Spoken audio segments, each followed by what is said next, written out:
दोस्तों welcome to money stocks. इस video के अंदर मल्टीपल स्टॉक्स के बारे में हम लोग बात करेंगे। सबसे पहले हम लोग बात करने वाले हैं रिलायंस के बारे में। तो रिलायंस की अगर बात की जाए तो बहुत सारे अपडेट्स निकल के आए हैं। एक जो अपडेट्स है बहुत ज़्यादा पॉजिटिव है, जियो का आईपीओ कब आने वाला है उसकी रिगार्डिंग हम लोग बात करने वाले हैं। बेसिकली दोस्तों जियो का आईपीओ कब आने वाला है उसके ऊपर बेसिकली कंपनी ने अभी तक तो हमें कोई डिसीजन नहीं दिया, लेकिन कंपनी कब डिसीजन देने वाले हैं उसके ऊपर भी हम लोग बात करेंगे। और यहाँ कुछ डेटा इस तरह से शेयर करना चाहूँगा जहाँ आपको डेटा देख के ही आपके अंदर शानदार तरीके से कॉन्फिडेंस हमें डेवलप हो सकता है।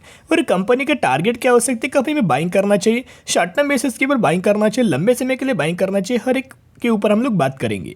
यहाँ अगर आप देखोगे पिछले ट्रेडिंग सेशन का अगर आप परफॉर्मेंस देखोगे तो पॉजिटिविटी के अंदर हमें रिलायंस के अंदर क्लोजिंग देखने को मिल चुकी है। रिलायंस का अगर पिछले एक सालों का अगर आप परफॉर्मेंस देखोगे तो वॉलेटाइल हमें परफॉर्मेंस निकल के आ रहा है। लेकिन दोस्तों एक बात तो तय है, जब भी कंपनी के अंदर गिरावट होती है एक पुलबैक निकल के आता है, एक अच्छी खासी रैली हमें देखने को मिलती है।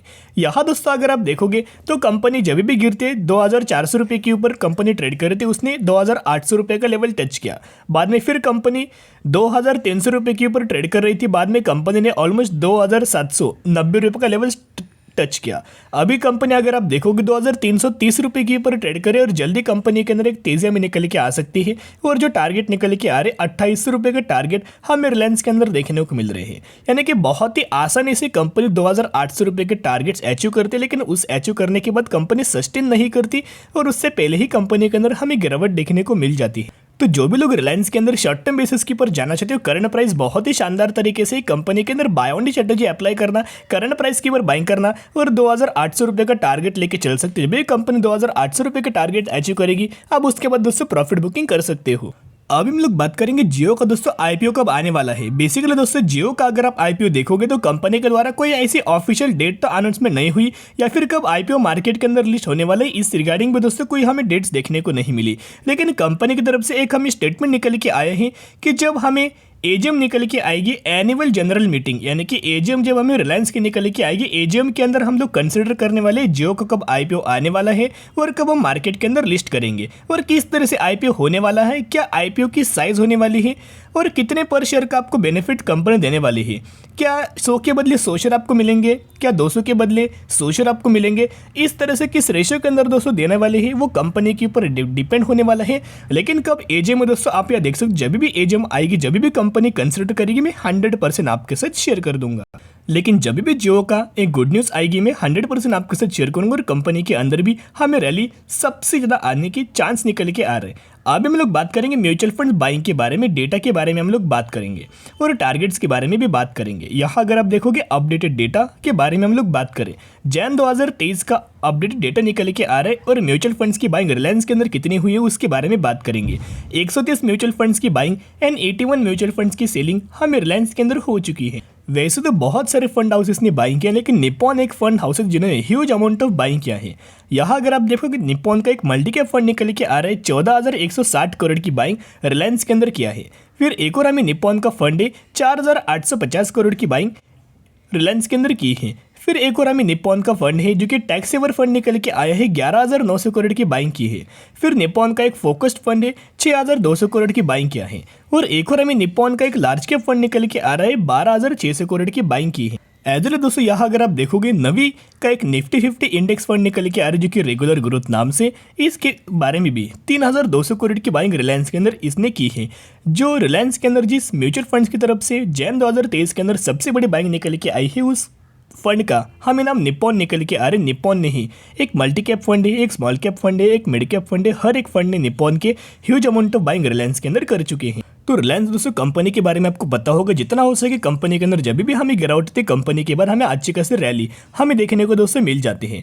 करंटली अगर आप देखोगे 2020 से पहले कंपनी अगर आपने ऑब्जर्व किया होगा तो हमें 1600 रुपये के ऊपर ट्रेड कर दी। 1600 रुपये की कंपनी हमें बाद में जो कंपनी ने अपना लो बनाया था 1000 रुपये के आसपास, तो 1000 रुपये की कंपनी जब इसके अंदर हमें जो रिवर्सल हमें आई, जो रिकवरी देखने को मिली, कंपनी ने 2300 रुपये का टारगेट्स अचीव किया। यानी कि 1000 कंपनी का प्राइस चल रहा था, उसी प्राइस के बारे में कंपनी के बाद कंपनी ने 2300 रुपये के लेवल्स हमें अचीव किया।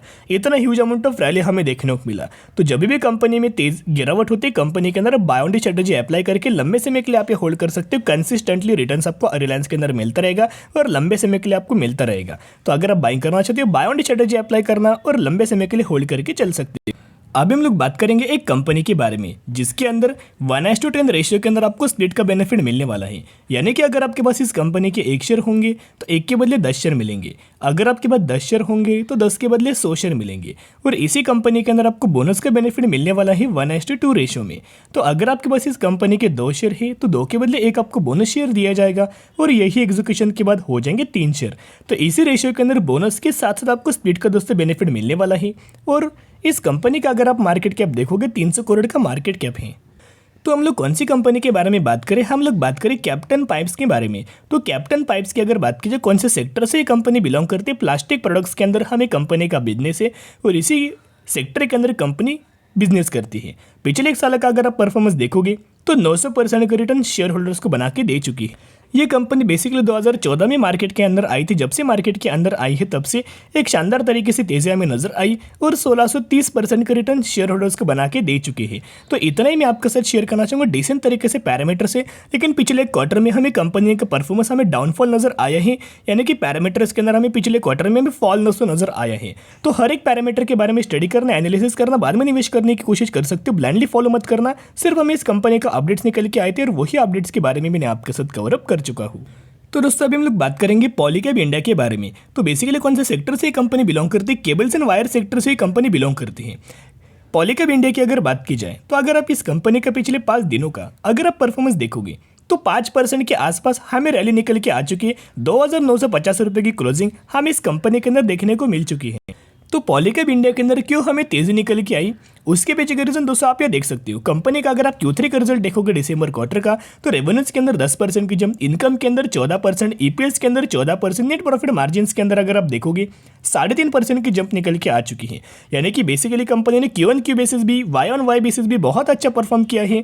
अगर आप इस कंपनी का पहले से जब से कंपनी मार्केट के अंदर आई है तब से अगर आप परफॉर्मेंस देखोगे तो कंसिस्टेंटली कंपनी के अंदर रैली हमें देखने को मिल रही है। और इसका अगर आप चार्ट पैटर्न देखोगे मैक्सिमम को तो आपको समझ में आ जाएगा। 2019 में कंपनी आई थी, जब से कंपनी आई है तब से कंसिस्टेंटली आपको कंपनीज के अंदर रिटर्न रैली निकल के आई है और यहाँ 350% से ज़्यादा की रिटर्न्स कंपनी ने शेयर होल्डर्स को प्रोवाइड कर चुकी है। यहाँ अगर आप देखोगे कंपनी का रजिस्ट्रेशन समय लेवल्स निकल के आ रहा था और वही लेवल्स को कंपनी ने ब्रेक करके एक ब्रेकआउट में नजर आया है। अभी दोस्तों अगर आप बाइंग करना चाहते हो, बड़ा मौका निकल के, बिग अपॉर्चुनिटीज हमें निकल के आई है, तो कंपनी के अंदर शॉर्ट टर्म बेसिस के ऊपर बाइंग मत करना, buy on dip strategy apply करना और लंबे समय के लिए जरूर दोस्तों होल्ड करना। तो दोस्तों कुछ पैरामीटर्स के बारे में मैं आपके साथ शेयर करना चाहूँगा। अगर आप इस कंपनी का बेसिकली मार्च 2022 का अगर आप परफॉर्मेंस देखोगे तो 476 करोड़ के आसपास था। जून 2022 में अगर आप देखोगे 310 करोड़ के आसपास कंपनी ने परफॉर्म किया, तो ऑपरेटिंग प्रॉफिट के अंदर फॉल नजर आया। सितंबर में देखोगे 427 करोड़, दिसंबर में अगर आप देखोगे 503 करोड़। तो उस क्वार्टर के बाद कंपनी ने लगातार हमें रिजल्ट्स के अंदर बहुत ज़्यादा इंप्रूवमेंट देखने को मिला है और फंडामेंटल तो कंपनी स्ट्रांग है। नेट प्रॉफिट्स के अंदर भी देखोगे तो पहले 325 करोड़ था मार्च में, जून के अंदर देखोगे 223 करोड़, यहाँ हमें नेट प्रॉफिट ड्रॉप हुआ। बाद में अगर आप देखोगे अगले क्वार्टर के अंदर 270 करोड़ और अगर करंट बेसिस के ऊपर देखोगे 360 करोड़। तो यहाँ ऑपरेटिंग प्रॉफिट्स के अंदर, नेट प्रॉफिट्स के अंदर भी कंपनी ने बहुत अच्छा खासा परफॉर्मेंस दे चुकी है। और इस कंपनी का अगर आप शेयर होल्डिंग पैटर्न्स देखोगे तो प्रमोटर्स के पास 67% की होल्डिंग है। एफआईजी इस कंपनी के अंदर लगातार हमें बाइंग कर रहे हैं। अगर आप देखोगे 5.71, 6.44, 8.12, तो लगातार एफआईजी इस कंपनी के अंदर हमें हिस्सेदारी लगातार इंक्रीज करते हुए देखने को मिल रही है। तो जरूर इस कंपनी के अंदर buy on dip strategy apply करना और लंबे समय के लिए होल्ड करके चल सकते हो। आज के लिए इतना ही। अगर आपको वीडियो पसंद है जरूर वीडियो को लाइक, शेयर, सब्सक्राइब कर सकते हो। फिर मिलेंगे, बाय।